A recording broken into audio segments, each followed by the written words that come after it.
اعوذ باللہ من الشیطان الرجیم بسم اللہ الرحمن الرحیم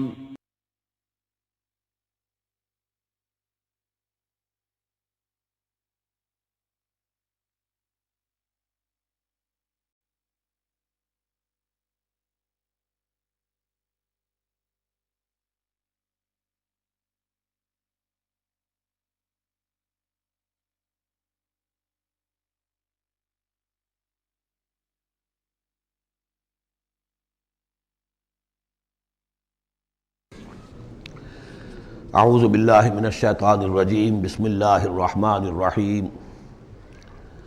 اقرأ بسم ربک الذی خلق خلق الانسان من علق اقرأ وربک الاکرم الذی علم بالقلم علم الانسان ما لم يعلم صدق اللہ العظیم رب اشرح لی صدری ویسر لی امری واحلل عقدۃ من لسانی یفقہوا قولی۔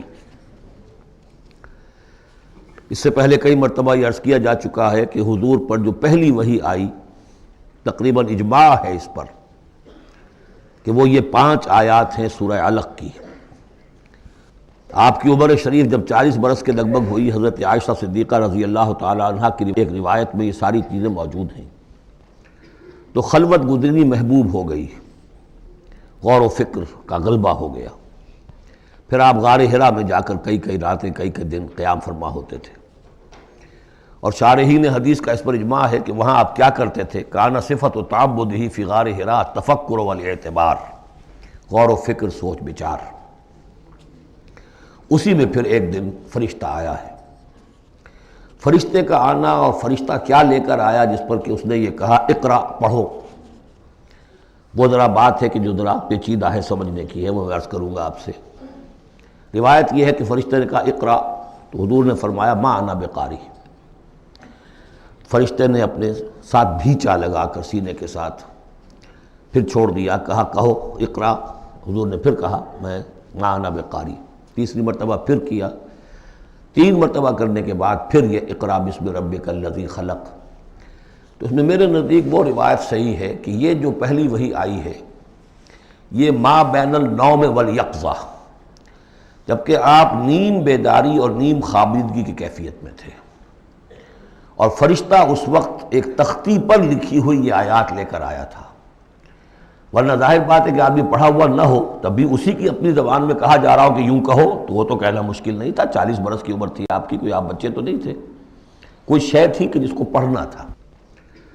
وہ جو پڑھنا ہے تو وہ اصل میں یہ اس عالم میں کہ جس کو آپ کہیں گے ما بین النوم والیقظہ، بیداری اور خواب کے بین کی کوئی کیفیت تھی جس میں کہ فرشتہ آیا ہے اور اپنی اصل ملکی شکل میں آیا ہے۔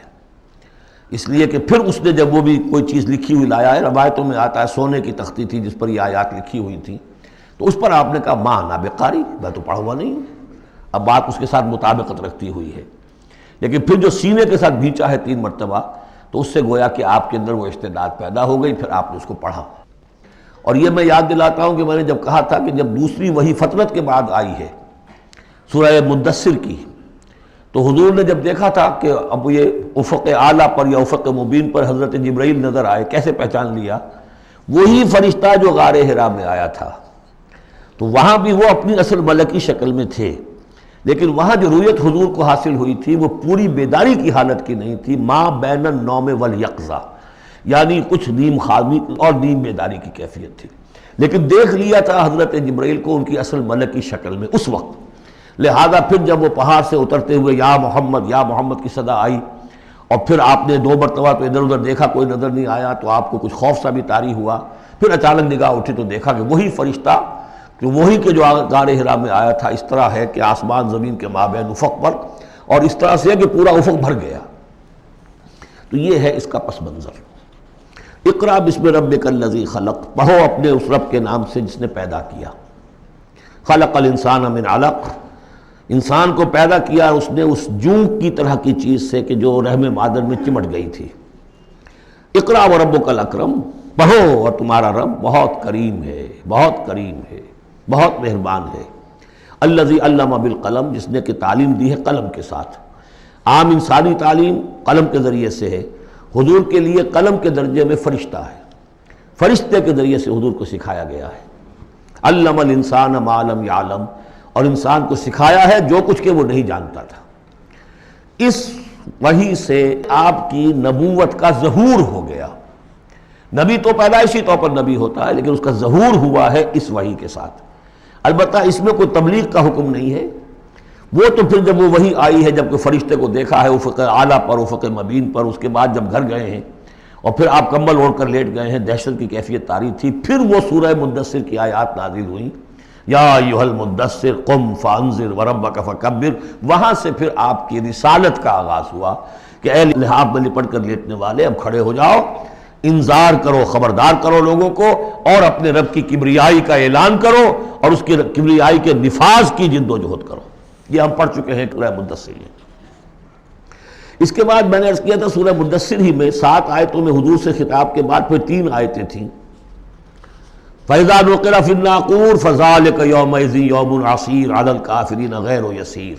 یہاں پھر دیکھیے، یہاں اب 3 آیتیں آ رہی ہیں، یہ آخرت کا فلسفہ بیان کر رہی ہیں۔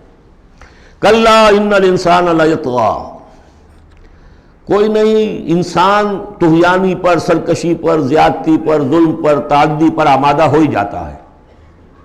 کیوں ہو جاتا ہے؟ وہی حساس اور ذہین آدمی جو بیٹھا غور کر رہا ہے کہ یہ کیا ہو رہا ہے معاشرے میں، کیوں ظلم ہو رہا ہے، کیوں تعدی ہو رہی ہے، کیوں غلط روی لوگوں نے اختیار کی ہے، ہو جاتا ہے انسان۔ کیوں ہو جاتا ہے؟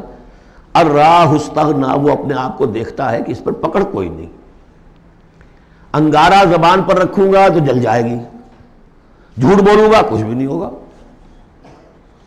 اگر میں کہیں زہر کھاؤں گا مر جاؤں گا، حرام کا مال کھاؤں گا کچھ نہیں ہوگا۔ کہ یہ دنیا جو ہے یہ فزیکل لاز پر چل رہی ہے، یہاں مورل لاز جو ہیں آپریٹو نہیں ہے۔ اخلاقی قوانین ہے تو صحیح موجود، انسان کے نفس میں ہے، یہ اچھائی یہ برائی، لیکن دنیا جو چل رہی ہے اس میں ان اخلاقی قوانین کا کوئی دخل نہیں ہے، وہ صرف فزیکل لاز پر چل رہی ہے۔ آگ جلا دے گی اور جھوٹ سے کچھ بھی نہیں ہوگا، چھالا بھی نہیں ہوگا، اور آپ نے اگر کہیں پر سنکھیا کھا لیا تو مر جائیں گے، اور آپ حرام خوری جتنی چاہے کرتے جائیں کچھ نہیں ہوگا۔ یہ جو ہے کہ moral law is not operative, جبکہ فزیکل لا آپریٹو ہے، اس وجہ سے انسان جو ہے سرکشی پر، تعدی پر آمادہ ہو جاتا ہے۔ اب اس کا علاج کیا ہے؟ ان الی ربک الرجعی، یہ عقیدہ کہ تمہیں اپنے رب کی طرف لوٹ کر جانا ہے، حساب کتاب ہوگا، جواب دہی ہوگی۔ یہ یقین اگر دل میں بیٹھ جائے تو سیلف سینسر ہو جائے گا اس کے اپنے اندر، کوئی کام ایسا نہ کروں جس کی جواب دہی نہ کر سکوں، جانا ہے۔ گویا کہ حل جو ہے اس پورے معاملے کا، کسی معاشرے میں اخلاقی زوال آ چکا ہو تو صرف ایک ہے، اور وہ ہے آخرت کا یقین اگر ہوگا کہ ہر چیز کی جواب دہی ہوگی، حساب کتاب ہوگا۔ جس نے کوئی ذرے کے ہم بدل نیکی کمائی ہوگی وہ اس کو موجود پائے گا، اور ذرے کے ہم بدل بدی کمائی ہوگی، فَمَنْ يَعْمَلْ مِثْقَالَ ذَرَّةٍ خَيْرًا يَرَهُ وَمَنْ يَعْمَلْ مِثْقَالَ ذَرَّةٍ شَرًّا يَرَهُ۔ جب تک یہ نہیں ہوگا، واقعہ یہ ہے کہ انسان جو ہے ظلم، تعدی، جہاں کہیں بھی ہاتھ پڑ سکتا ہے کوئی نہ کوئی غلط حرکت کرے گا۔ اب اس کے بعد تیسرا حصہ وہاں تھا ولید بن مغیرہ سے متعلق، اور یہاں تیسرا حصہ جو ہے وہ متعلق ہے ابو جہل کے۔ ارایت الذی ینہا، کیا تم نے دیکھا اس شخص کو کہ جو روکتا ہے، عبدا اذا صلی، ہمارے ایک بندے کو جبکہ وہ نماز پڑھتا ہے۔ یہ کچھ ظلم اور زیادتی ہوئی ہے 2 مختلف مراحل پر۔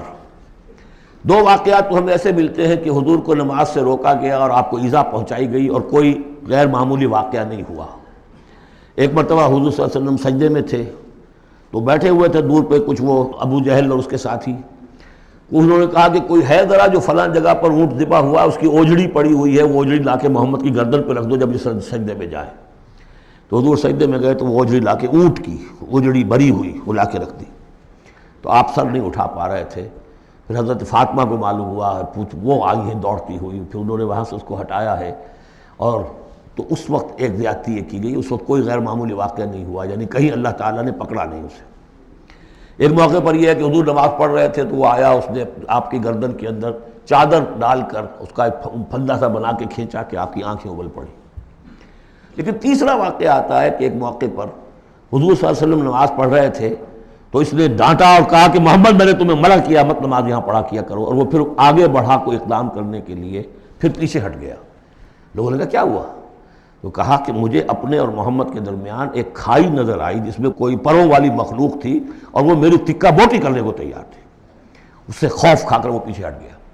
تو مجھے جہاں تک محسوس ہوتا ہے وہ یہ ہے کہ جب تک تو حضور کو ابو طالب کی پروٹیکشن حاصل تھی اس وقت تک کا معاملہ تو پہلے دو واقعات ہیں. لیکن پھر جب آپ آئے ہیں اور طائف سے واپس آئے ہیں اور اللہ تعالیٰ کی طرف سے خصوصی پروٹیکشن آپ کو ملی ہے، اس کے بعد کا واقعہ وہ ہے کہ جس کا کہ یہاں تذکرہ ہو رہا ہے. ارأیت الذی ینہا، کیا تم نے دیکھا اس شخص کو جو روکتا ہے عبدن ہمارے ایک بندے کو اذا صلی، جبکہ وہ نماز پڑھتا ہے. ارأیت ان کان علی الہدی، کیا تم نے غور کیا اگر وہ شخص ہوتا ہدایت پر، یہی ابو جہل ہدایت کے راستے پر کاربند ہوتا. او ہمارا بالتقوی، یہ ہمت والا آدمی ہے، جرت والا آدمی ہے، بخیل نہیں تھا. اس نے یہی کہا تھا کہ بنی ہاشم نے اگر لوگوں کو غریبوں کو کھانے کھلائے ہم نے ان سے بڑھ کر کھلائے، ابھی تک تو ہم کندھے سے کندھا ملا کر آ رہے. وہ بخیل نہیں تھا، پھر جری تھا، بہادر تھا، میدان جنگ میں گیا ہے، لیڈ کیا ہے لشکر کو اپنے. اور جب گردن کاٹنے لگے تھے تو کہتا تھا نیچے سے کاٹنا تاکہ نیزے کے اوپر چڑھاؤ گے تو معلوم ہو کہ اونچی گردن ہے کسی سردار کی گردن ہے. تو یہ چیزیں اس کے اندر تھیں، مرد میدان تھا. لیکن یہ ہے کہ وہ جو صدق بالحسنی والے معاملے پہ آ کے مار کھا گئے. لیکن یہ کہ اگر یہی شخص ایمان لے آیا ہوتا، ہدایت پر ہوتا، تقویٰ کی تعلیم دیتا، تو آپ سمجھیے پھر کیا ہوتا. گویا کہ ایک اور عمر فاروق مل گیا ہوتا اس امت کو. بالکل ان کی شخصیتوں کے اندر بڑا پیرلل انداز ہے. حضرت عمر بھی لڑنے بھڑنے والے آدمی، کشتیاں کرنے والے آدمی، ادھر سے جا رہے ہیں اس کو دھکا دے رہے ہیں، اس مزاج کے آدمی تھے. لیکن یہ کہ بہرحال ان میں وہ چیز موجود تھی کہ بخل نہیں اور بزدلی نہیں. ان دو چیزوں کے بعد جو ہے پھر یہ کہ تصدیق بالحسنی کے لیے اللہ تعالیٰ نے ایک راستہ کھول دیا ان کے لیے، تو ان کے وہ عمر فاروق بن گئے. اس لیے کہ دعا کی تھی محمد رسول اللہ نے. ارأیت ان کذب وتولی، کیا تم نے سوچا کہ اس نے جو جھٹلایا ہے اور منہ موڑ لیا ہے، الم یعلم بان اللہ یری، کیا یہ جانتا نہیں کہ اللہ دیکھ رہا ہے. کلا لئن لم ینتہ، ہرگز نہیں اگر یہ باز نہ آیا، لنصفا بالناصیہ، ہم گھسیٹیں گے اس کی چوٹی کے بال پکڑ کر. ناصیۃ کاذبۃ خاطئہ، یہ پیشانی کہ جو خطا کار ہے، جھوٹی ہے. فلیدعو نادیہ، تو بلا لے وہ اپنی پارٹی کے لوگوں کو، بلا لے اپنی مجلس کے لوگوں کو، ہم نشینوں کو. سندعو الزبانیہ، ہم بلا لیں گے جہنم کے فرشتوں کو. کلا لا تطعہ واسجد واقترب، اے نبی آپ اس کی بات نہ مانیے، آپ سجدہ کیجئے اور اللہ سے قریب ہو جائیے. بسم اللہ الرحمن الرحیم. انا انزلناہ فی لیلۃ القدر، یہ دیکھیے ربط بڑا عمدہ چلا آ رہا ہے. پہلی وحی کے فوراً بعد ہم نے اتارا ہے اس کو لیلۃ القدر میں. وما ادراک ما لیلۃ القدر، کیا تم جانتے ہو کیا ہے لیلۃ القدر. لیلۃ القدر خیر من الف شہر، وہ لیلۃ القدر 100 مہینوں سے بہتر ہے. تنزل الملائکۃ والروح، وہاں ہم پڑھ چکے ہیں تفصیل سے کہ یہ اینول بجٹ سیشن ہے اللہ تعالیٰ کا اس دنیا کے نظام کے لیے. ہر سال میں جو کچھ ہونا ہوتا ہے اس کے فیصلے ہو جاتے ہیں. فیہا یفرق کل امر حکیم، اس شب میں سب فیصلے ہو جاتے ہیں اگلے سال کیا کچھ ہونا ہے، اور وہ فرشتوں کے حوالے کر دیے جاتے ہیں. ایشو ہو گئے آرڈر، اب ان کی ہے امپلیمنٹیشن. یدبر الامر من السماء الى الارض ثم یعرج الیہ، فرشتے جو ہیں امپلیمنٹ کرتے ہیں ان احکام کو اور پھر وہ رپورٹیں جو ہے واپس پہنچتی ہیں. تو اسی رات میں قرآن مجید کے نزول کا آغاز ہوا. تنزل الملائکۃ والروح فیہا باذن ربہم، اس رات میں اترتے ہیں فرشتے بھی، اور الروح روح الامین، روح القدس، وہ کہ چونکہ ان کا ذکر عام طور پہ علیحدہ اس لیے کیا جاتا ہے جو ہم 2 دفعہ پڑھ چکے ہیں. علمہ شدید القویٰ ذو مرۃ فاستویٰ، تو ان کی خاص شان ہے فرشتوں میں کہ مطاع ہیں، مطاع ثم امین، ان کے سردار کی حیثیت رکھتے ہیں. تو تنزل الملائکۃ والروح فیہا باذن ربہم، اپنے رب کے حکم سے، من کل امر، ہر امر، جو سارے فیصلے ہو چکے ہوتے ہیں آئندہ سال کے، ان کے بارے میں جو ہے ان کو احکام دے دیے گئے ہوتے ہیں. فیہا یفرق کل امر حکیم، یہ ہم وہاں پڑھ چکے ہیں.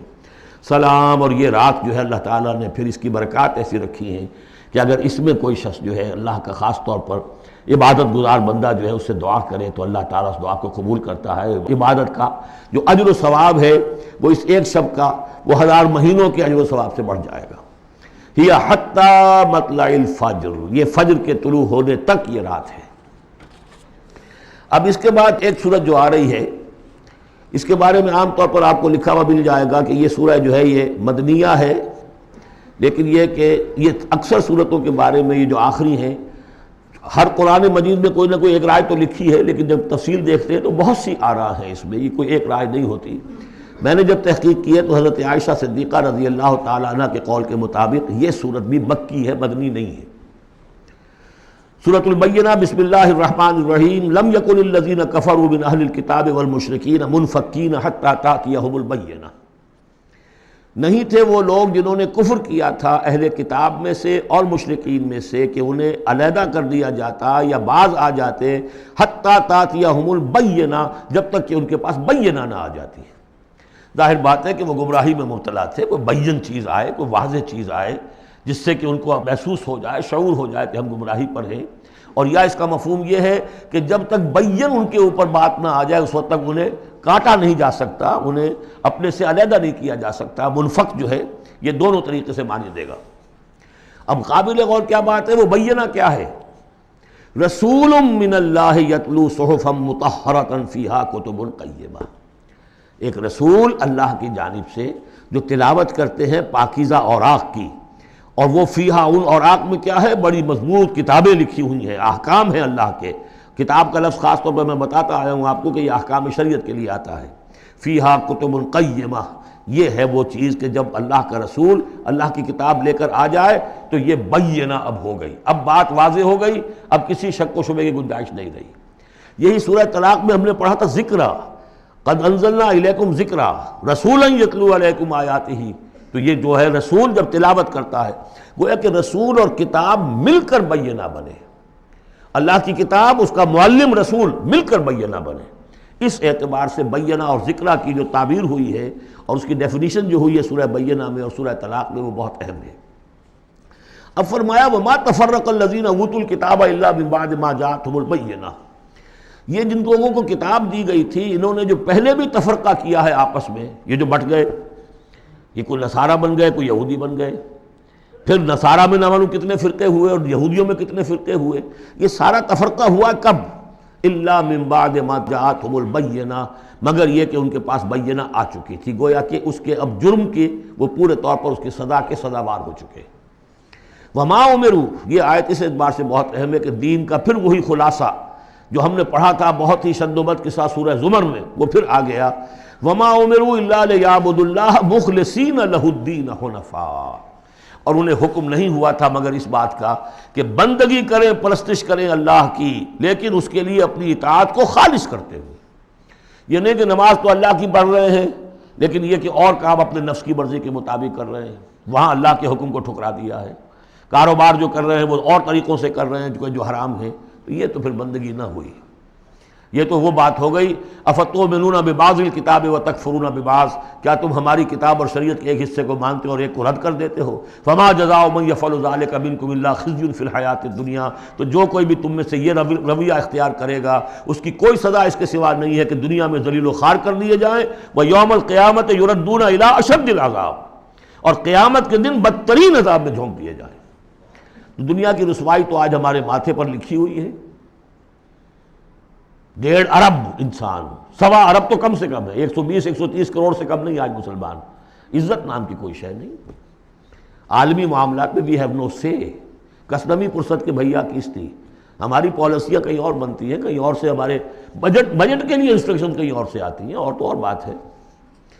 تو وما امروا الا لیعبدوا اللہ مخلصین لہ الدین حنفاء، یکسو ہو کر پوری زندگی اللہ کے قانون کے تحت ہوگی تو پھر عبادت قبول ہوگی، ورنہ یہ جو ہے کہ کچھ اللہ کو دو اور کچھ قیصر والا قیصر کو دو، خدا والا خدا کو دو، یہ اسلام میں قابل قبول نہیں۔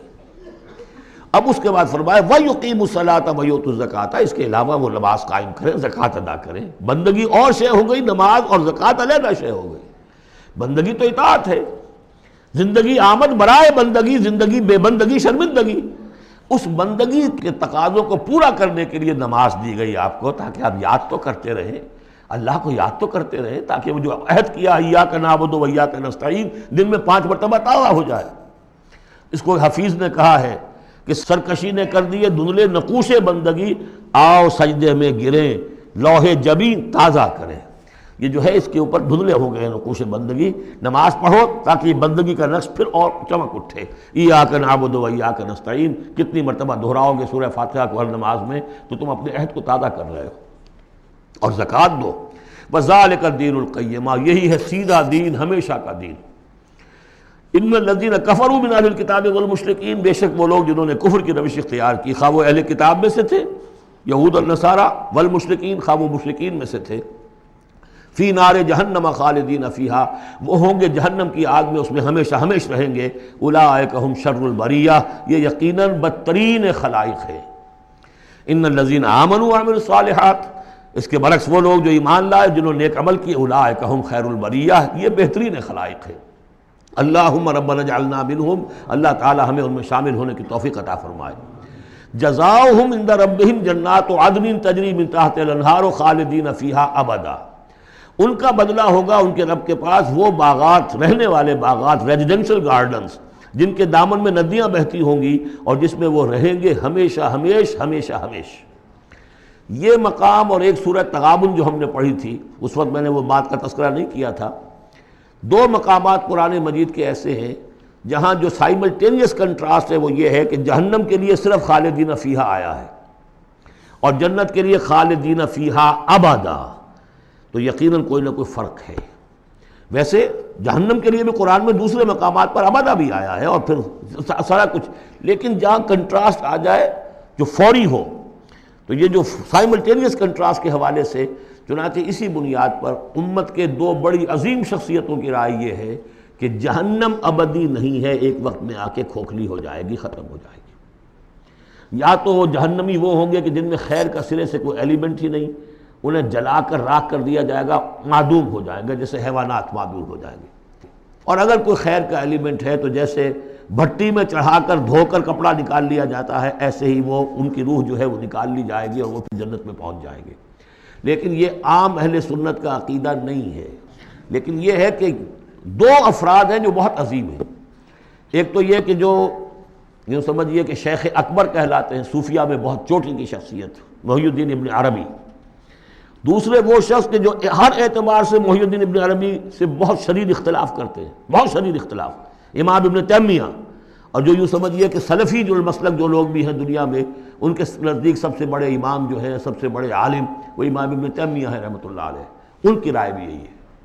تو دو عظیم اشخاص کا اس پر متفق ہو جانا، متفق گردید رائے بو علی بارائے من، تو یہ وہ یقیناً جو ہے اس قابل تھا کہ میں آپ کو اس کا تذکرہ ذکر بتا دوں. رضی اللہ عنہم یہ لوگ جو ہیں وہ لوگ کہ ان الذین آمنوا وعملوا الصالحات اولئک هم خیر البریہ جزاؤہم عند ربہم جنات عدن تجری من تحتہا الانہار خالدین فیہا ابدا رضی اللہ عنہم ورضوا عنہ.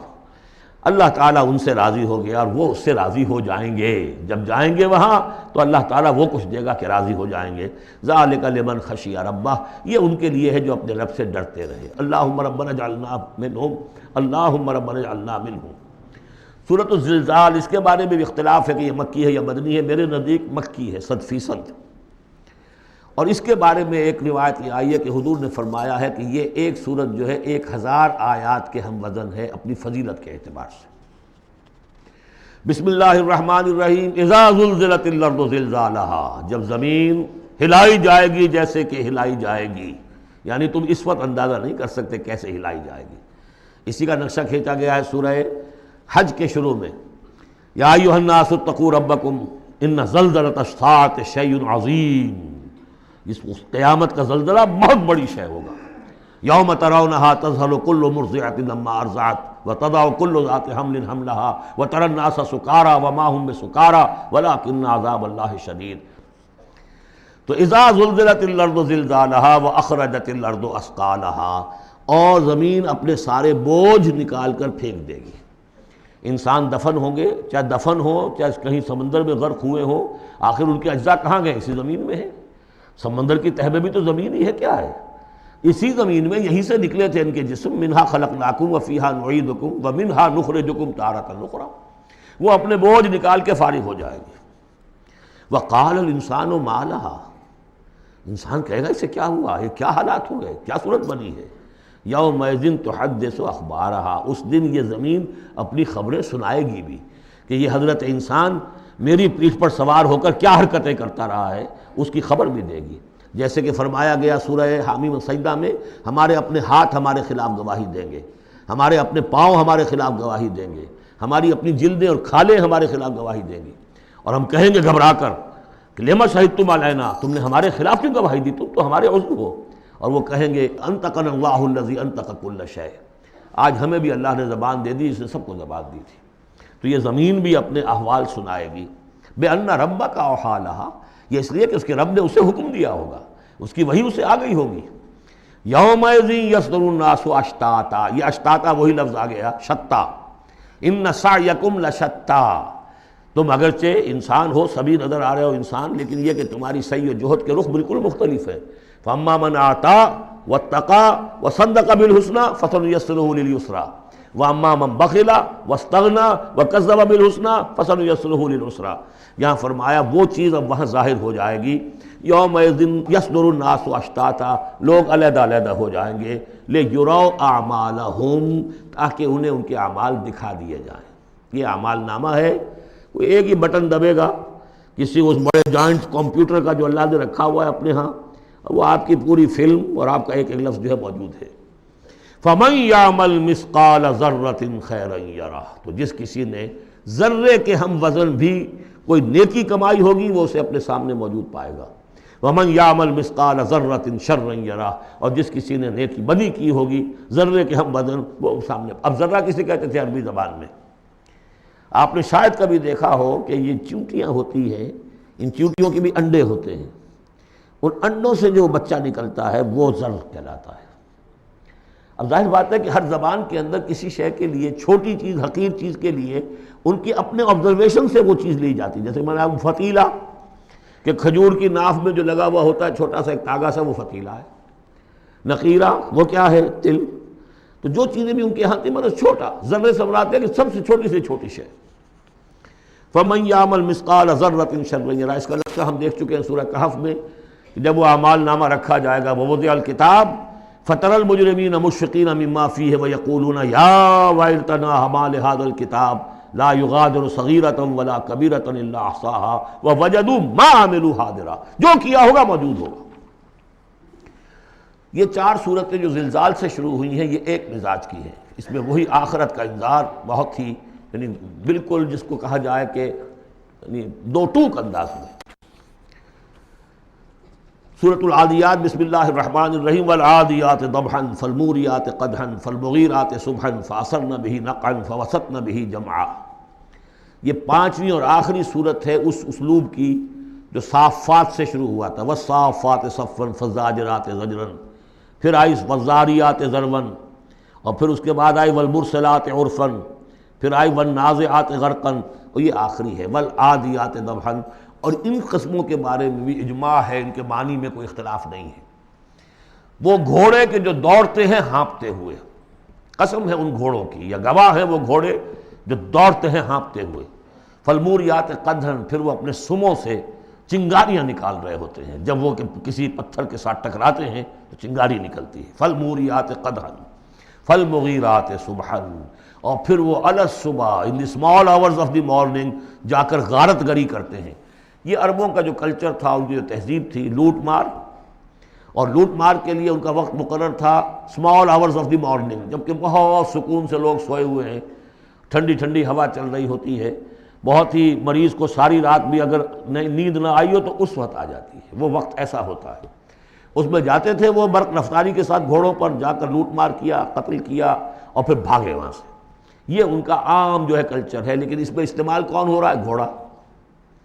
اچھا، یہ گھوڑا جو ہے پھر ان کی جنگوں میں بھی استعمال ہوتا تھا، جبکہ آمنے سامنے جنگیں ہیں، وہ جنگوں کے اندر جاتا تھا، حالانکہ اس کی تو کسی سے لڑائی نہیں ہے، وہ صرف اپنے مالک کی وفاداری کر رہا ہے، جو اسے کچھ کھلا دیتا ہے، کوئی دانہ ڈالتا ہے، کوئی کبھی اس کے جو ہے وہ مالش کر دیتا ہے، اس کا اتنا وفادار ہے کہ فرمایا فالمغیرات صبحا فاثرن به نقعا، اور پھر جا کر وہ گرد اٹھاتا ہوا دوڑ کر جاتا ہے، فوسطن به جمعا، اور جمعیت کے اندر گھس جاتا ہے۔ آپ کو معلوم پچھلی زمانوں میں کیا ہوتا تھا، لے کر نیزہ اور یا کوئی اور شے جو ہے وہ سوار گھوڑے کو لے کر دوڑا ہے، کس میں؟ دشمن کے اندر صفوں میں گھس رہا ہے، اور تیر آ رہا ہے، گھوڑا مر رہا ہے، ہوتا ہے، تلوار لگی ہے، گھوڑا مر گیا ہے۔ تو گھوڑا یہ رزق کیوں لے رہا ہے؟ یہ ہے اصل میں اس صورت کی جو اصل مرکزی بات ہے، محض یہ بات، انسان جو اس کا مالک ہے اس کا خالق نہیں ہے، صرف یہ ہے کہ اسے دانہ ڈالتا ہے، اسے گھر پہ مانگتا ہے، اس کی سیوا کرتا ہے۔ اس صرف دانہ دینے اور سیوا کرنے پر اس کے اندر اتنی وفاداری ہے کہ وہ اپنے مالک کی ذرا سی ایڑ کی تھوڑی سی اس کا اشارہ ہوتا ہے اور ہوا کی طرح بات کرتا ہے، جہاں اس کو حکم ہوتا ہے وہ دوڑتا ہے، اپنی جان جوکھوں میں ڈالتا ہے۔ اب فرمایا ان الانسان لربہ لکنود، لیکن یہ انسان اپنے رب کا بڑا ناشکرا ہے۔ وہ جو کھلاتا ہے، پلاتا ہے، رزق دیتا ہے، جو خالق ہے، یہ وفاداری اللہ کے لیے انسان میں نہیں۔ کتے کی وفاداریاں دیکھو، گھوڑوں کی وفاداریاں دیکھو، ان میں کتنی وفاداری ہوتی ہے۔ والعادیات ضبحا فالموریات قدحا فالمغیرات صبحا فاثرن بہ نقعا فوسطن بہ جمعا ان الانسان لربہ لکنود۔ کنٹراسٹ، ایک اس کا طرز عمل ہے، ایک اس انسان کا طرز عمل ہے۔ وَإِنَّهُ عَلَىٰ ذَلِكَ لَشَهِيدٌ بَلِ الْإِنسَانُ عَلَىٰ نَفْسِهِ بَصِيرًا، سورہ قیامہ میں جو ہم نے پڑھا ہے اسے خود بھی معلوم ہے کہ میں ناشکری کر رہا ہوں۔ وَإِنَّهُ لِحُبِّ الْخَيْرِ لَشَدِيدٌ، لیکن یہ مال اور دولت کی محبت میں بہت شدید ہو جاتا ہے۔ مال اور محبت کی دولت کی وجہ سے حرام حلال کی تمیز ہٹا دیتا ہے، حالانکہ اس کا نفس ملامت کرتا ہے۔ لا اقسم بیوم القیامہ ولا اقسم بالنفس اللوامہ، وہ اللہ تعالیٰ کی نشانیوں میں سے ایک نشانی ہے انسان کے اپنے اندر۔ افلا یعلم اذا بعثر ما فی القبور، تو کیا اسے یہ معلوم نہیں ہے کہ جب زمین میں جو کچھ ہے، قبروں میں جو کچھ ہے، تلپٹ کر دیا جائے گا، انہیں نکال لیا جائے گا۔ وحصل ما فی الصدور، اور جو کچھ ان کی سینوں میں چھپا ہوا ہے وہ بھی نکال لیا جائے گا۔ ان ربہم بہم یومئذ لخبیر، یقیناً اس دن ان کا رب ان سے پوری ان کی باتیں جو ہیں ان سے باخبر ہوگا، ان کی خبر لے لے گا اور ان سے حساب کتاب لے لے گا۔ اللہم ربنا حاسبنا حسابا یسیرا، ان صورتوں کے آخر میں یہ دعا، اللہ تعالی ہم سے آسان حساب لیجو۔ سورۃ القارعہ، یہ وہ انداز ہے الحاقہ ملحاقہ والا۔ بسم اللہ الرحمن الرحیم، القارعہ ملقارعہ وما ادراک ملقارعہ، وہ کھڑکھڑانے والی، وہ کیا ہے وہ کھڑکھڑانے والی؟ قرع کہتے ہیں دروازے پر آ کر زور زور سے کوئی مکے مار رہا ہے دروازہ کھلوانے کے لیے، کسی نے سنا نہیں ہے مار رہا ہے، قرع یہ ہے۔ القارعہ، جب وہ آئے گی قیامت تو گویا کہ اس پوری دنیا کو کھڑکھڑائے گی۔ ملقارعہ وما ادراک ملقارعہ، یوم یکون الناس کالفراش المبثوث، جس دن انسان ایسے ہوں گے جیسے پتنگے ہوتے ہیں بکھرے ہوئے۔ وتکون الجبال کالعہن المنفوش، اور پہاڑ ایسے ہو جائیں گے جیسے روئی یا اون ہو دھنکی ہوئی۔ فاما من ثقلت موازینہ، تو پھر جن لوگوں کے نیکیوں کے پلڑے بھاری ہوں گے۔ اصل میں دو شکلیں ہیں میزان کی، ایک میزان ہوتی ہے ترازو جس کے دو پلڑے ہیں، ایک ہے سپرنگ بیلنس، وہ ایک ہی پلڑا ہے اس کے اندر، تو وہ تو اس کے اندر جو بھی سپرنگ ہے وہ بتاتا ہے کہ یہ اس کا وزن کتنا ہے۔ تو دو رائے ہیں، ایک تو یہ ہے کہ موازین سے مراد یہ کہ صرف نیکی کا وزن کیا جائے گا اور دیکھا جائے گا وہ ریکویزٹ لیول تک ہے یا نہیں، تو اس کی جو موزون ہے نیکیوں کے موازین وہ اگر بھاری ہے ایک معیار ہوگا، اور معیار بھی ہوگا ہر شخص کا انڈیویجول، لا نکلف اللہ نفسا الا وسعہا۔ اگر اس کے اپنے شاکلہ، اس کے اپنے جینز، اس کے اپنے جو بھی ماحول کے اثرات تھے، ان سب کی رعایت کرنے کے باوجود ایک مطلوبہ مقدار تک نیکی کا عنصر نکل آیا، فَأَمَّا مَنْ ثَقُلَتْ مَوَازِينُهُ فَهُوَ فِي عِيشَةٍ رَاضِيَةٍ، وہ ہوگا بڑے عیش کی زندگی میں جس میں اس کے لیے رضا ہی رضا ہے، راضی رہے گا، ہمیشہ جو ہے اس کی زندگی جو ہے خوشی پر ہوگی، خرم۔ وَأَمَّا مَنْ خَفَّتْ مَوَازِينُهُ، جس کے وہ نیکیوں کے پلڑے جو ہے ہلکے ہوئے، فَأُمُّهُ هَاوِيَةٌ، تو اس کا ٹھکانہ ہے ایک گڑھا۔ وَمَا أَدْرَاكَ مَا هِيَ، اور جانتے وہ گڑھا کیا ہے؟ نارٌ حامیہ، آگ ہے دہکتی ہوئی۔ اللہم اجرنا من النار یا مجیرو یا مجیرو یا مجیر۔ سورۃ التکاثر، بسم اللہ الرحمن الرحیم۔ الہاکم التکاثر، تمہیں غافل کیے رکھتی ہے بہتات کی طلب، اور چاہے اتنا مال ہے، اتنی دولت ہے کہ 10 نسلوں کے لیے کافی ہو جائے، لیکن یہ کہ انسان کی طبیعت اس سے بڑھتی نہیں، اور چاہے بڑے میاں کی ٹانگیں قبر میں لٹکی نظر آ رہی ہوں دنیا کو، لیکن وہ دولت کی حرص ختم نہیں ہوتی۔ الہاکم التکاثر، تمہیں یہ کثرت اور یہ غافل کیے رکھتی ہے۔ حتیٰ زرتم المقابر، یہاں تک کہ تم قبروں تک پہنچ جاتے ہو، اس وقت تک یہ بات ختم نہیں ہوتی۔ یعنی یہ ہوس جو ہے انسان میں، دولت کی لالچ اور دولت کی محبت، اس کو بھرتی ہے تو قبر کی مٹی سے وہ بھری جاتی ہے، کسی اور مقدار سے دنیا میں یہ ہوس نہیں بھرتی۔ اور یہ سورہ حدید کی وہ آیت یاد کر لیجئے، اعلموا انما الحیات الدنیا لعب ولہو وزینۃ وتفاخر بینکم وتکاثر فی الاموال والاولاد۔ وہ آخری سٹیج ہے انسانی زندگی کی، اور یہ موت تک ختم نہیں ہوتی۔ کلا سوف تعلمون، کوئی نہیں، اس وقت تمہیں معلوم ہو جائے گا، حقیقت کھل جائے گی۔ ثم کلا سوف تعلمون، پھر کوئی بات نہیں، ابھی تم رہو اس غفلت میں، اس بدہوشی میں رہو، کوئی بات نہیں۔ ثم کلا سوف تعلمون، حقیقت ایک دن آئے گا کہ مبرہن ہو کر سامنے آ جائے گی۔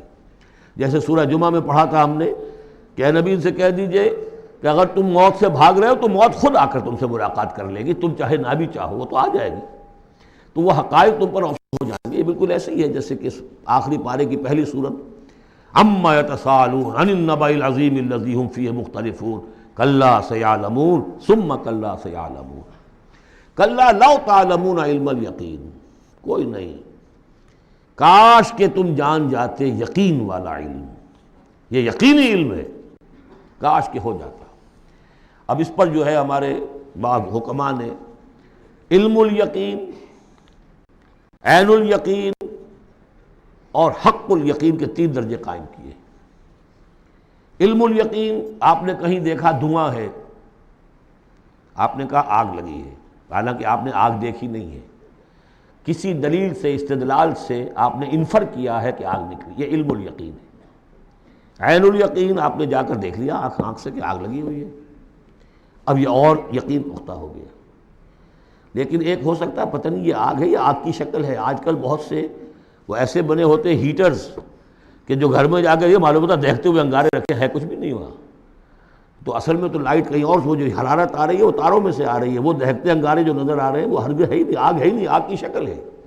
لیکن اگر کہیں آپ نے انگلی بھی جا کر دے دی اور وہ جب جلی ہے تو اب حق الیقین حاصل ہو گیا کہ ہاں یہ آگ ہی ہے، اس لیے کہ اس کا تجربہ آپ کو خود حاصل ہو گیا۔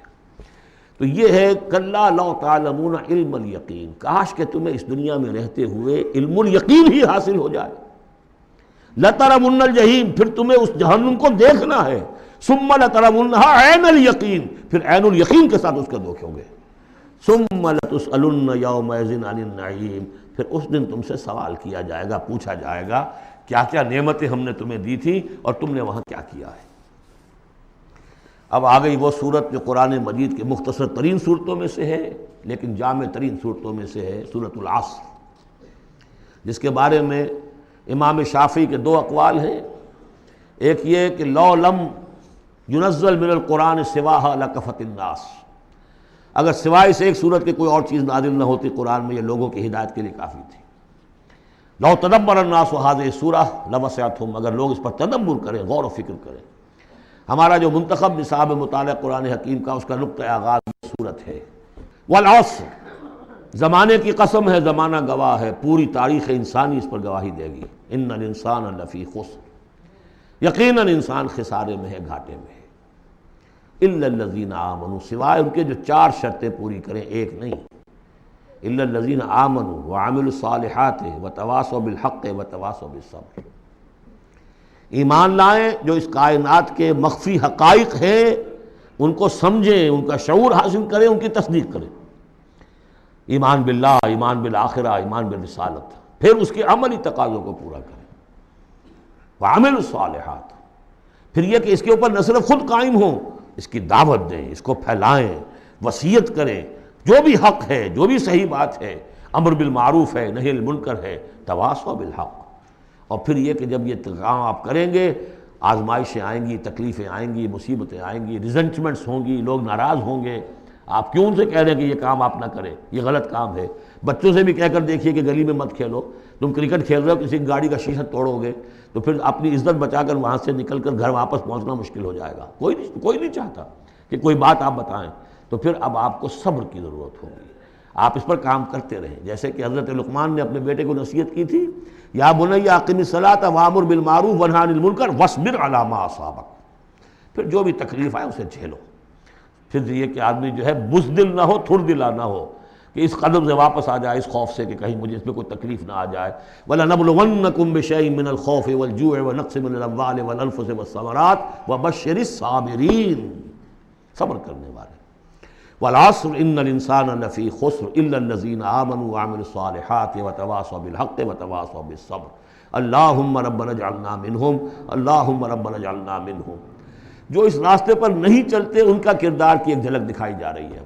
یہ سورۃ ہمزہ جو ہے، بسم اللہ الرحمن الرحیم، ویل لکل ہمزۃ لمزہ، انسان کے سامنے کوئی ہائی آئیڈیل نہیں اگر ہوتا، کوئی اعلیٰ نصب و لین و نش نہیں ہے، تو وہ پستی کی طرف، پھر اس کی دلچسپی کیا ہوگی؟ کوئی چغلیاں کھاتا پھر رہا ہے، کسی کو تانے دے رہا ہے، کسی کی غیبت کر رہا ہے، کسی کی عزت پر حملہ کر رہا ہے، کسی کا مال ہڑپ کر رہا ہے، پھر اس کی شخصیت کے اندر یہ پستی آ جائے گی۔ وہی جس پستی کو دیکھ کر ایک حساس انسان مایوس ہو جاتا ہے کہ انسان میں خیر کوئی ہے ہی نہیں، یہ تو گویا کہ گندگی کی ایک پوٹ ہے۔ کسی سے پوچھ لیجئے، کوئی کہے گا سیکس، اور سیکس اتنا کہ باپ اگر بیٹی کو محبت بھری نگاہ سے دیکھ رہا ہے تو وہ بھی سیکس ہے، ماں اگر بیٹے کے جسم پر کوئی شفقت سے ہاتھ پھیرے تو وہ بھی سیکس ہے، یہاں تک پہنچا گیا۔ تو یہ کہ انسان کے اندر کوئی اعلیٰ جذبہ، کوئی اعلیٰ فکر ہے ہی نہیں، کسی کوئی بتایا ہمیں، انسان تو میرا حیوان ہے، گندگی کی پوٹ ہے۔ کوئی شخص جو ہے بڑا اونچا واز کہہ رہا ہے اور کوئی زیر لب مسکرا رہا ہوگا کہ یہ واز جو فرما رہے ہیں اپنا روب گاٹھنا چاہ رہے ہیں، کوئی ان کی اور کوئی غرض ہوگی، کوئی شاید کوئی نذرانہ ملنا ہو انہیں جس کے لیے واز فرما رہے ہیں۔ واز تو بڑا عمدہ ہے، لیکن انسان جانتا ہے کہ بڑے گھٹیا انسان کے بالعموم جو موٹیوز ہیں انتہائی گھٹیا ہوتے ہیں، جس سے کہ انسان کی یعنی فطرت سے انسان جو ہے مایوس ہو جاتا ہے کہ شاید انسان میں کوئی خیر ہے ہی نہیں۔ اسی لیے وہ 4 قسمیں کھائیں تھیں، والتین والزیتون وطور سینین وہذا البلد الامین لقد خلقنا الانسان فی احسن تقویم۔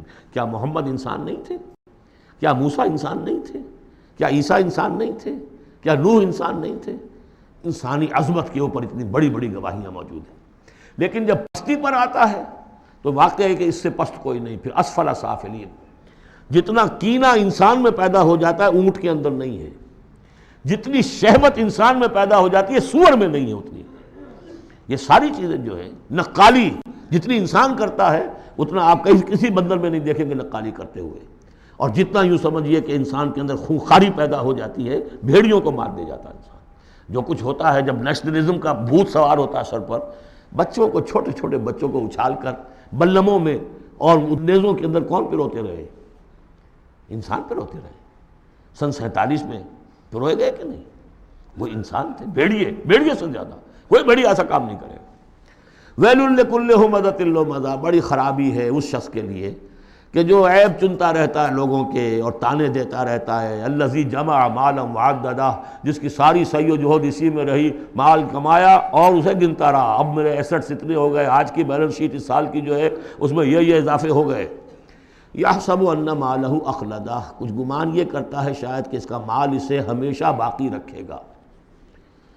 ظاہر بات ہے آدمی جانتا ہے مجھے مرنا ہے، لیکن اسی مال کو صرف کر کے وہ کوئی ایسے نشانات دنیا میں چھوڑ کے جانا چاہتا ہے کہ جس سے اس کا نام زندہ رہے۔ پیرامڈز کیوں بنائے گئے؟ calm and self-possessed, still and resolute. The pyramids، یہ اہرام مصر اتنے اونچے اونچے، ہزارہا انسان اس پہ لگے رہے ہوں گے تب یہ بنے ہوں گے، کتنی بڑی بڑی چٹانیں، کتنے لوگ ان کے نیچے دب کر مرے ہوں گے۔ Pyramids echo unto eternity, the defiant cry of man's will to survive and conquer the storms of time۔ تو مال سے انسان نے اپنے نام کو زندہ رکھنے کی کوشش کی ہے۔ کلا، ہرگز نہیں، لَيُنبَذَنَّ فِي الْحُطَمَةِ، یہ جھونک دیا جائے گا حطمہ میں۔ وَمَا أَدْرَاكَ مَا الْحُطَمَةُ، اور تم جانتے ہو کہ وہ کیا ہے؟ حطمہ کیا ہے؟ نار اللہ الموقدہ، وہ آگ ہے سلگائی ہوئی، التی تطلع علی الافئدہ، جو دلوں کے اوپر بھڑکے گی۔ اب یہ آگ کون سی ہوگی؟ ایک تو ہمارے زمانے میں ایک صاحب تھے، اگرچہ وہ کوئی عالم دین تو نہیں تھے، انگریزوں کی فوج میں رہے تھے تو کچھ انہوں نے چیزیں پڑھی تھیں، وہ اس حطمہ کو ایٹم سے تعبیر کرتے ہیں، اور ایٹم کا جو بھی ہوتی ہے، جو آپ کو معلوم ہے کہ پھر اس سے جو پھیلتی ہے اس کی، چاہے وہ براہ راست آگ نہیں ہوتی، وہ اس کا فال آؤٹ جو ہے وہ یقیناً جو ہے کہ جو چیر کے انسان کے وجود کو چلا جاتا ہے اندر۔ یہ چیزیں ہیں کون کون سی آگیں ہیں؟ آپ سمجھیے ایک آگ تو وہ ہے لکڑی سے ہم نے جلائی ہے، وہ جلاتی ہے تو اس کو جلاتی ہے. ایک آگ وہ ہے جو انفرا ریڈ ریز ہے یا الٹرا وائلٹ ریز ہے یا کوئی اور ریز ہے، یہ کھال کو کچھ نہیں کہتی، اندر جا کے جس آپ جسم کے جس حصے کو چاہتے ہیں اسے حرارت پہنچاتی ہے. وہ آگ جو ہے نار اللہ الموقدہ التی تطلع علی الافئدہ، دلوں پر جا کر وہ روشن ہوگی. انہا علیہم موصدہ، پھر وہ ان پر بند کر دی جائے گی تاکہ ساری حرارت انہی کے اوپر رہے. فی عمد ممددہ، بڑے اونچے اونچے لمبے ستونوں میں. اب جو 10 صورتیں رہ گئی ہیں ان میں سے اکثر کا تعلق سیرت النبی سے ہے صلی اللہ علیہ وسلم، اور اس میں سب سے پہلے جو ہے عرب کا وہ جو ماحول اس وقت کا تھا جس میں اپنے حضور پیدا ہوئے ہیں، آپ کی ولادت باسعادت ہوئی ہے، اور اس کے کچھ واقعات کی طرف اور ان کا جو معاشی اس وقت کا معاملہ تھا خاص طور پر قریش کا، اس کی طرف اشارہ ہے.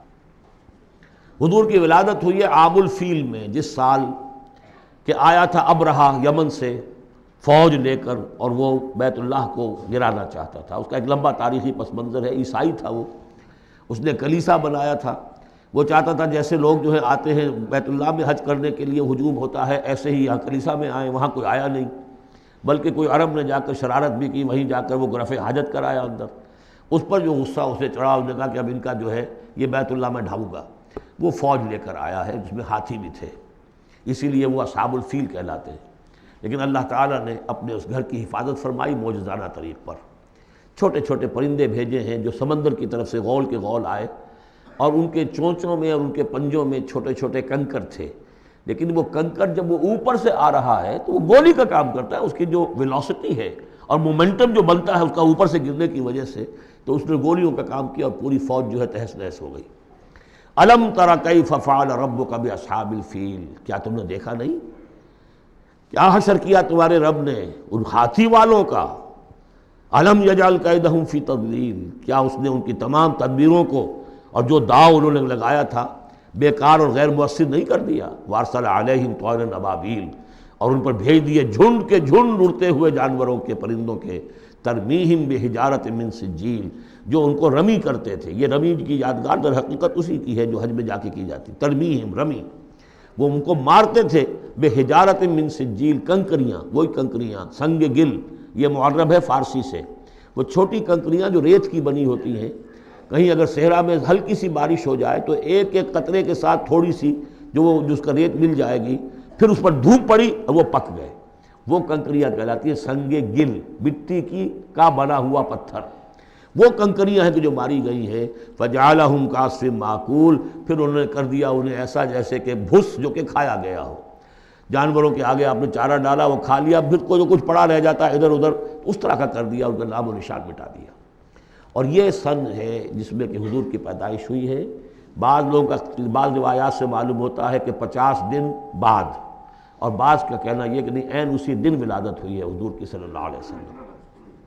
تو یہ ایک اہم واقعہ تھا سیرت النبی کے، گویا کہ آپ کے عین ولادت سے گویا کہ جو متصل ہے.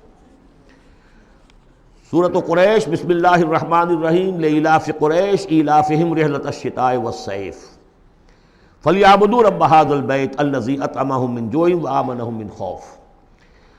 قریش کو مانوس رکھنے کے لیے اللہ نے ان کے دلوں میں محبت ڈال دی. رحلۃ الشتاء والصیف، سفر کی سردیوں میں بھی اور گرمی میں بھی. اس میں اشارہ ہو رہا ہے کہ جو ایسٹ ویسٹ ٹریڈ میں قریش کو مونوپولی حاصل ہو گئی تھی. پہلے یہ ٹریڈ قوم سبا کے ہاتھ میں تھی، جبکہ عروج کا دور تھا یمن کا. تو ہوتا یہ تھا کہ ہندوستان سے اور جاوا اور ملایا اور سماٹرا، بورنیو اور چین سے سارا جو سامان تجارت آتا تھا وہ یمن کے ساحل پر، کیونکہ نہر سویس تو تھی نہیں. اب ایک طرف وہ ہے فار ایسٹ، ایک طرف ہے یورپ، اور یورپ کو اور فار ایسٹ کو ملانے والے کوئی آبنائے نہیں ہے، پانی. اور وہ راستہ جو ہے round the Cape of Good Hope, وہ تو 1498 میں واسکو ڈی گاما نے تلاش کیا ہے، گویا کہ حضور کی بعثت کے بعد 800 برس بعد. اس وقت کیا شکل تھی کہ سارا یورپ کا سامان تجارت آیا تھا فلسطین کے ساحل پر، شام کے ساحل پر، اور یہاں سے سارا مال آ کر اترتا تھا یہ یمن کے ساحل پر. تو کچھ عرصے پہلے تک، تو کوئی 150-200 برس پہلے تک حضور سے یہ ساری تجارت یمنیوں کے ہاتھ میں تھی. یمنی قافلے لے کر چلتے تھے، یہاں سے اس مال کو لے گئے، وہ وہاں تک شام تک، پھر وہاں سے مال لے آئے، اور یہ ایک طرح سے گویا کہ ایسٹ اینڈ ویسٹ جو ٹریڈ تھی اس میں انہیں کی پوزیشن حاصل تھی۔ پھر جب سیل العرم آیا ہے، ان پر سیلاب آیا ہے، وہ تباہ و برباد ہو گئے، تو پھر یہی ایسٹ ویسٹ ٹریڈ جو ہے یہ قریش کے ہاتھ میں آ گئی، اور ان کو خاص طور پر پروٹیکشن یہ حاصل تھی کہ چونکہ یہ خانہ کعبہ کے متولی تھے اور وہاں تمام قبیلوں کے بت رکھے ہوئے تھے، گویا کہ سب کے خدا ہاسٹیج تھے ان کے پاس، لہذا ان کے قافلے پر کوئی حملہ نہیں کر سکتا تھا، کسی اور کا قافلہ بچ کے جا نہیں سکتا، اس قافلے کو لوٹتے تھے بدو، اور اس کو یہ ہے کوئی حفاظت نہیں ہوتی تھی، لیکن قریش کا قافلہ بدو دور رہتے تھے کہ یہ تو خانہ کعبہ کے متولی ہیں، اور اگر ہم نے ان کا قافلہ لوٹا یہ ہمارا بت اٹھا کے پھینک دیں گے باہر وہ خانہ کعبہ سے۔ اس لیے انہیں اس خانہ کعبہ کی وجہ سے وہ پوزیشن حاصل ہوئی کہ انہیں تونگری اور دولت مندی حاصل ہو گئی، اور پھر یہ ایسا کرتے تھے، سردیوں کے زمانے میں یہ اپنا چکر لگاتے تھے یمن کا، اور گرمیوں کے زمانے میں جاتے تھے شام کی طرف، فلسطین کی طرف، چونکہ وہ گرم علاقہ ہے تو وہ سردیوں میں، اور یہ چونکہ زیادہ ٹھنڈا علاقہ تھا وہ گرمیوں میں۔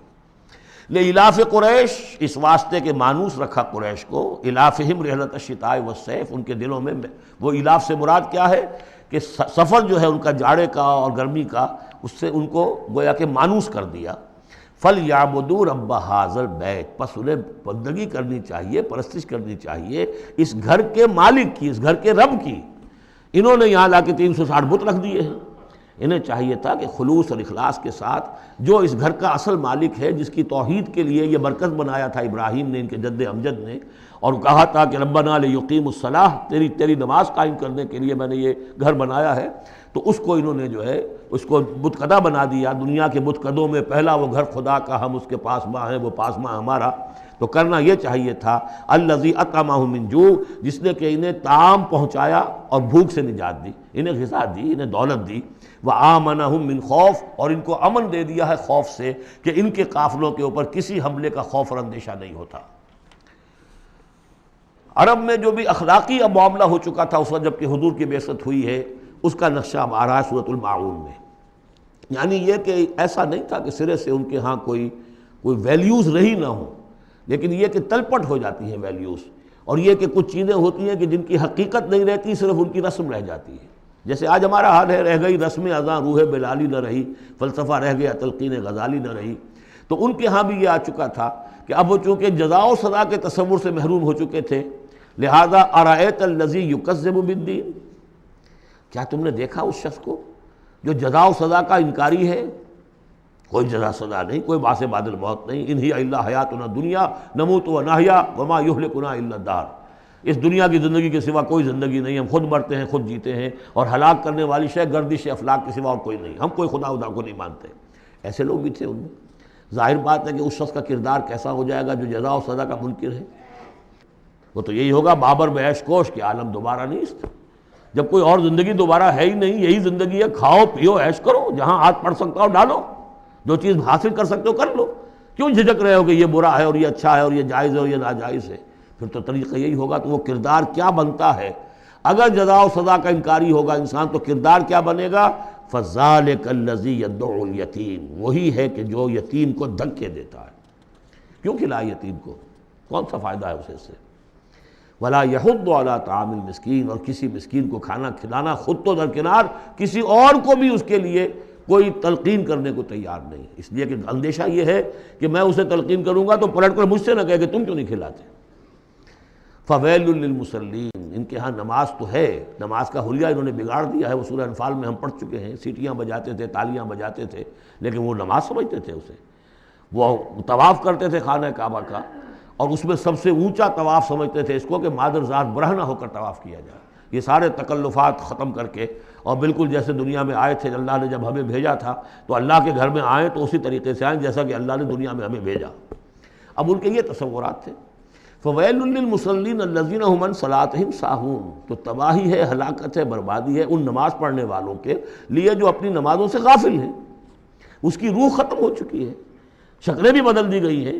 ہمارے ہاں اللہ کا شکر ہے اس امت میں شکل نہیں بدلی ہے، صلو کما رأیتمونی اصلی، اللہ کا فضل ہے، اس طرح کی بدعات وہاں ہمارے ہاں نہیں ہے، لیکن یہ ہے کہ روح جو ہے، روح نماز، حضور قلب، آدمی نماز پڑھ رہا ہو تو احساس ہو کہ میں کس کے سامنے کھڑا ہوں، اور پھر جو کہہ رہا ہو اس کو سمجھ رہا ہو اور خلوص و اخلاص سے کہہ رہا ہو ایاک نعبد و ایاک نستعین، پھر اس پر عمل کرتا ہو، وہ کہاں کتنے ہیں؟ ایک رسم ہے، رہ گئی رسم اذاں روح بلالی نہ رہی، فلسفہ رہ گیا تلقین غزالی نہ رہی، نماز و روزہ و قربانی و حج یہ سب باقی ہیں، تو باقی نہیں ہے۔ الذین هم عن صلاتهم ساہون الذین هم یراؤون، اور اگر کوئی نیکی کا کام کرتے ہیں تو دکھاوے کے لیے، تاکہ اس سے کچھ شہرت ملے، بڑا بہت سخی آدمی ہے۔ وَيَمْنَعُونَ الْمَاعُونَ، لیکن ان کی شخصیت کے اندر پستی کا عالم یہاں تک آ گیا ہے کہ عام استعمال کی چیزیں بھی مانگے تانگے نہیں دیتے۔ عرب میں بھی رواج تھا بھئی کہیں سے کسی کے چولہے میں سے کوئی انگاری لے آؤ تاکہ ہم آگ روشن کر لیں، نمک ہے کسی سے مطلوب ہے تو اس کا کوئی جھجک نہیں ہوتی تھی، نمک دے دیا جاتا تھا، لیکن وہ لوگ ان چیزوں میں بھی آ کر شقی ہو جاتا ہے۔ سورۃ الکوثر، اس پس منظر میں محمد الرسول اللہ کا ظہور ہو رہا ہے۔ یہ تین صورتیں جو ہیں اس نے پس منظر رکھا، ایک نے تاریخی، ایک نے ان کا معاشی اور اقتصادی، ایک نے ان کی اخلاقی اور مذہبی حیثیت۔ سورۃ الفیل وہ تاریخی واقعہ جو ہے، ظاہر بات ہے بہت بڑا واقعہ، اس کا بڑا چرچا ہوا ہوگا حضور کی بعثت کے ساتھ متعلق، لیکن دوسری طرف بیت اللہ اور اس کی وجہ سے قریش کو اس کے متولی ہونے کی وجہ سے جو امن حاصل تھا اور جو انہیں اللہ کی طرف سے روزی پہنچ رہی تھی، تیسرے ان کی اخلاقی پستی جس حد کو پہنچ گئی تھی، اس میں جب ظہور ہو رہا ہے محمد الرسول اللہ کی نبوت کا، یہ سورۃ الکوثر، بسم اللہ الرحمن الرحیم، انا اعطیناک الکوثر فصل لربک وانحر ان شانئک ھو الابتر۔ اے نبی ہم نے آپ کو خیر کثیر عطا کیا۔ اس خیر کثیر میں یوں تو یہ کہ حوض کوثر وہ بھی اسی میں شامل ہے، لیکن یہ کہ اس پر آپ کو 25-30 قول مل جائیں گے۔ قرآن سب سے بڑا خیر کثیر ہے، بہت بڑا خیر کثیر۔ حکمت، ومن یؤت الحکمت فقد اوتی خیرا کثیرا، جس کو حکمت اور دانائی دے دی گئی اس کو تو خیر کثیر دے دیا گیا۔ تو ہم نے آپ کو وہ سب کچھ عطا کر دیا ہے اور محتاط کے ساتھ عطا کر دیا ہے، جو انسان کی انسانیت کے لیے، اس کے لیے یوں سمجھیے کہ ترہ امتیاز بن سکتا ہے۔ فصل لربک وانحر، پس اپنے رب کے لیے نماز پڑھا کیجئے اور نحر کیجئے، اونٹ قربان کیا کیجئے۔ یہ گویا کہ عید الاضحیٰ کا نقشہ آ گیا۔ فصل لربک، پہلے ہم نماز پڑھتے ہیں دوگانہ عید الاضحیٰ، اور پھر جا کر ہم قربانی کرتے ہیں وانحر ان شانئک ھو الابتر، یقیناً آپ کا دشمن ہی ہے کہ جو دم کٹا ہو جائے گا۔ اس کا پس منظر یہ ہے کہ جب حضور کے ایک صاحبزادے بچپنی میں فوت ہو گئے تو کچھ جو کفار تھے مکے کے، انہوں نے بڑی خوشیاں منائیں کہ ایک ہی بیٹا تھا، باقی تو ان کی بیٹیاں ہیں۔ آپ کو معلوم ہے کہ 4 بیٹیاں تھیں حضور کی صلی اللہ علیہ وسلم، لیکن یہ کہ بیٹا جو تھا وہ ایک ہی تھا، وہ اللہ نے اٹھا لیا، تو بڑے خوشیاں منائی گئیں کہ یہ تو اب دم کٹا جیسے ہوتا ہے جس کا کوئی پیچھے نام نہ رہ جائے۔ بیٹیوں سے تو نام چلتا نہیں، نام تو چلتا ہے بیٹوں سے، تو اب ان کا تو کوئی تذکرہ ہی نہیں رہے گا، کوئی بات نہیں، جب تک یہ ہیں آگے کوئی نام لینے والا نہیں۔ تو فرمایا کہ نہیں، ان کو تو کروڑوں بیٹے اللہ عطا کرے گا، کروڑوں اربوں بیٹے عطا کرے گا۔ ہاں اے نبی، آپ کا دشمن ضرور ہے کہ جس کا نام لیوا کوئی نہیں رہے گا۔ یہ جو ہے سورۃ الکافرون، یہ گویا کہ ایک اعلان ہوتا ہے آخری کسی نبی کی طرف سے کہ جب کہ وہ اپنی دعوت پیش کر چکا ہو، اتمام حجت کر چکا ہو، ہر طرح سے بات واضح ہو چکی ہو اور قوم اس کی نہ مان رہی ہو، تو پھر وہ اعلان برات کرتا ہے، اب میرا تم سے کوئی تعلق نہیں۔ قل یا ایھا الکافرون لا اعبد ما تعبدون، کہہ دیجئے اے نبی، اے کافروں۔ یہ انداز کبھی بھی داعیانہ نہیں ہوتا، داعی کا انداز ہوتا ہے یا ایھا الناس، اے لوگوں، اے خدا کے بندو۔ یا ایھا الکافر، یہ ہے گویا کہ اعلان برات اس وقت جب کہ اب وہ سیپریشن ہو رہی ہے۔ آپ دیکھیں گے لکم دینکم ولی دین، ٹھیک ہے، تم نے جو تھا اپنے لیے چن لیا، اب تمہیں مبارک ہو، میرا دین وہ ہے جس پر میں قائم ہوں۔ تو گویا کہ اب تمہارے درمیان ڈائلاگ بھی ختم ہے۔ قل یا ایھا الکافرون لا اعبد ما تعبدون، میں ہرگز پوجنے والا نہیں اس کو جنہیں تم پوجتے ہو، ولا انتم عابدون ما اعبد، نہ تم پوجنے والے اس کو جسے میں پوجتا ہوں۔ اس میں نفی ہو رہی ہے۔ وہ کہتے تھے ہم تو اللہ کو بھی پوجتے ہیں، ہاں اس کے ساتھ کچھ اور چیزوں کو بھی پوجتے ہیں، لیکن اللہ کا پوجنا اگر کسی شرک کے ساتھ ہے تو وہ نفی ہے اس کی بالکل۔ ولا انتم عابدون ما اعبد، کوئی تمہارا اپنا تصور کا اللہ ہوگا کہ خدا جو تم نے بنا رکھا جسے پوج رہے ہو، میں جسے پوج رہا ہوں اسے تم نہیں پوج رہے۔ ولا انا عابد ما عبدتم، اور نہ ہی میں ہمیشہ آئندہ بھی کبھی بھی پوجنے والا ہوں اس کا جس کی بندگی تم کر رہے ہو، ولا انتم عابدون ما اعبد، نہ تم پوجنے والے ہو اس کی جس کو میں پوج رہا ہوں، لکم دینکم ولی دین، اب میرے اور تمہارے راستے علیحدہ ہو گئے، تمہارے لیے تمہارا دین، جو طریقہ تم نے اختیار کیا ٹھیک ہے، تمہیں مبارک ہو، میرے لیے میرا دین ہے۔ بارک اللہ لی ولکم فی القرآن العظیم ونفعنی وإیاکم بالآیات والذکر